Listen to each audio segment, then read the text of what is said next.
ఈ వీడియో ఇంతకుముందు చేసిన భజగోవిందం వీడియో యొక్క కొనసాగింపు. 14వ శ్లోకంలో అంటాడు, సన్యాసి వేషధారణ చేసిన వాడు ఆత్మ గురించి సంపూర్ణంగా తెలిసి కూడా ఆత్మను చూస్తూ కూడా చూడనట్లుగా ఉంటాడు అని.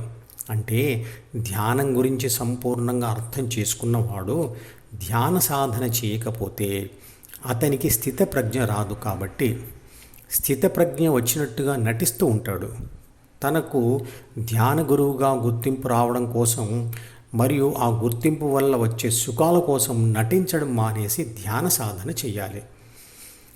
15-16వ శ్లోకాలలో అంటాడు, శరీరం క్షీణిస్తూ పళ్ళు ఊడుతూ మరియు ముసలివాడై కర్ర పట్టుకొని నడుస్తున్న మనిషి అహంను మరియు కోరికలను వదలడం లేదు అని. ఎన్ని విషయాలు తెలిసి ఉన్నా కృష్ణుడు చెప్పినట్లుగా వైరాగ్యం మరియు అభ్యాసం అనే 2 సాధనాలు లేనప్పుడు ద్వితీయ మనసులోని అహంకారం మరియు కోరికలు వాటంతట అవే నశించవు. అలాంటిది యవ్వనంలో ఉన్నవాడు ఆశను ఎలా వదలగలడు? వైరాగ్య భావంతో చెట్టు కింద నివసిస్తూ భిక్ష ఎత్తుకుంటూ ఉన్నా, ఎండకు ఎండుతూ రాత్రి చలిమంటకు కాగుతూ ఉన్నా ప్రాథమిక మనసులోని 6 గుణాలు మరియు ద్వితీయ మనసులోని అహం, కోరికలు ధ్యాన అభ్యాసం చేయనిదే వాడిని వదిలిపెట్టవు. 17వ శ్లోకంలో అంటాడు, ఎన్ని దానాలు చేసినా, వ్రతాలు చేసినా, పవిత్ర స్నానాలు చేసినా, ధ్యాన సాధన చేసి ఆత్మానుభవం కలిగని వాడికి ద్వితీయ మనస్సు నుండి ఎన్నటికీ ముక్తి కలగదు. 18వ శ్లోకంలో అంటాడు, ప్రాపంచిక సుఖాల కన్నా వైరాగ్య ధ్యాన అభ్యాసం వల్ల కలిగే ధ్యాన సుఖం ఎక్కువగా ఉంటుంది అన్న విషయం ఆత్మానుభవం పొందిన వ్యక్తికే తెలుస్తుంది. గుడిలో చెట్టు కింద నివాసం, నేలపైన నిద్ర, తోలు వస్త్రం కప్పుకోవడం, దేనిని స్వీకరించకపోవడం మరియు ప్రాపంచిక భోగాలు అనుభవించకపోవడంతో వచ్చే బాధ కంటే యోగికి ధ్యాన సుఖం ఎక్కువ మత్తుని ఇస్తుంది. ఉదాహరణకు మద్యం మత్తులో ఉన్న వ్యక్తికి ఏది ఎక్కువ సుఖాన్ని ఇస్తుందని అడగండి.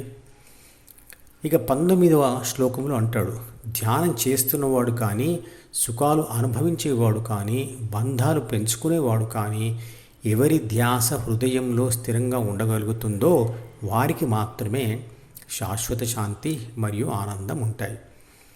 20వ శ్లోకం అర్థం, ధ్యాన పద్ధతి తెలుసుకొని నామజపం చేస్తూ ధ్యాసను హృదయంలో స్థిరంగా నిలిపి పవిత్ర గంగాజలం లాంటి ఆనందమును తాగినవాడు అమరుడు అవుతాడు. అంటే తానే శాశ్వతమైన విశ్వశక్తి అని తెలుసుకుంటాడు. 21వ శ్లోకం అర్థం, ధ్యాన సాధకుడు తనకు అంటే తన ప్రాణశక్తికి తన భార్య గర్భం ద్వారా పునర్జన్మ కలగకుండా రక్షించమని దేవుడిని ప్రార్థిస్తున్నాడు. ప్రాథమిక మనసులో ఉండే 6 గుణాల్లో ఒకటైన కామం ద్వారా తన ప్రాణశక్తికి తన సంతాన రూపంలో పునర్జన్మ కలుగుతుంది. అంటే అతను భవిష్యత్తులో కూడా తనకు 6 గుణాల నుండి అంటే ప్రాథమిక మనసు నుండి విముక్తి కోరుకుంటున్నాడు. స్థితప్రజ్ఞ కలిగిన వాడు ఎలా ఉంటాడో 22వ శ్లోకంలో చెప్తాడు. చిరిగిన బట్టలు కట్టుకొని పాపపుణ్యములు అంటని కర్మలను చేస్తూ ద్వితీయ మనసును వదిలినవాడు చిన్న పిల్లవాడిలాగా లేదా పిచ్చివాడిలాగా ఆనందిస్తూ ఉంటాడు అని. ధ్యాన ఫలితం పొందడానికి ఏం చెయ్యాలో 23 మరియు 24వ శ్లోకంలో చెప్తాడు. నీవెవరు, నేనెవరు, ఎక్కడి నుండి వచ్చాను, నా తల్లి ఎవరు, తండ్రి ఎవరు అని ఆలోచించాలి. మెలకువ రాగానే కలను ఎలాగ విడిచిపెడతామో అదేవిధంగా ఈ ప్రపంచాన్ని కూడా విడిచిపెట్టాలి. ఈ ప్రపంచమంతా సారం లేనిదే అని భావించాలి.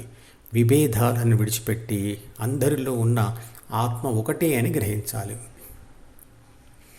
25వ శ్లోకం అర్థం, త్వరగా ఆత్మానుభవం పొందాలంటే వైరాగ్యంతో ఉంటూ ధ్యాన సాధన చేయాలి. శత్రువులు, మిత్రులు, పుత్రులు, బంధువులతో ఎవరితోనైనా స్వార్థపూరితమైన స్నేహం కోసం ప్రయత్నం చేయవద్దు మరియు విరోధం కోసం కూడా ప్రయత్నం చేయవద్దు.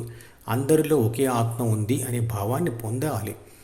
26 నుండి 31వ శ్లోకములలో ఇలా అంటాడు, ద్వితీయ మనసును వదిలి ఆత్మజ్ఞానం పొందాలి. ఆత్మజ్ఞానం లేనివారు ద్వితీయ మనసులోని కోరికలతో పీడించబడతారు అని. దానం, తపస్సు, యజ్ఞం చేస్తూ వీలైనంత సమయం యోగుల సమక్షంలో ఉండాలి. సుఖాన్నిచ్చే ప్రతి విషయం తర్వాత దుఃఖాన్ని తెస్తుంది.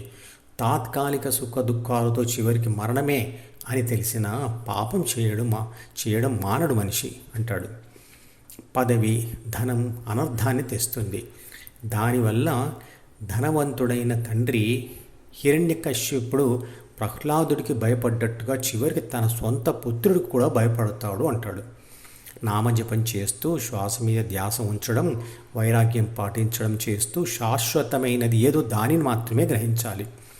ప్రాథమిక మనసుతో కూడిన ఆత్మ అంటే ప్రాపంచిక ఆత్మ ద్వితీయ మనసును వదిలితే అది హృదయంలో స్థిరపడుతూ ఆత్మ సాక్షాత్కారం జరుగుతుంది అంటాడు.